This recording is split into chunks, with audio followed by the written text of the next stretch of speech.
there is a very good journalism school in Missouri. So I told myself, okay, why not just have a try?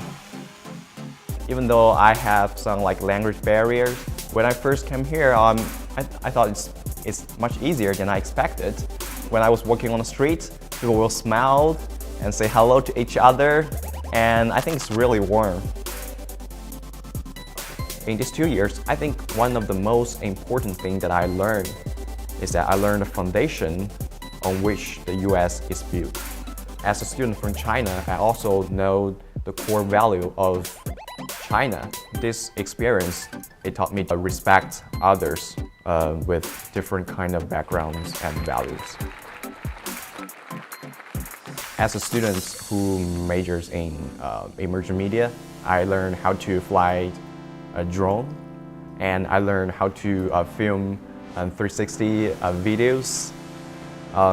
Both of these has played a very important role in my life right now. You will become this institution's greatest ambassadors because all that you do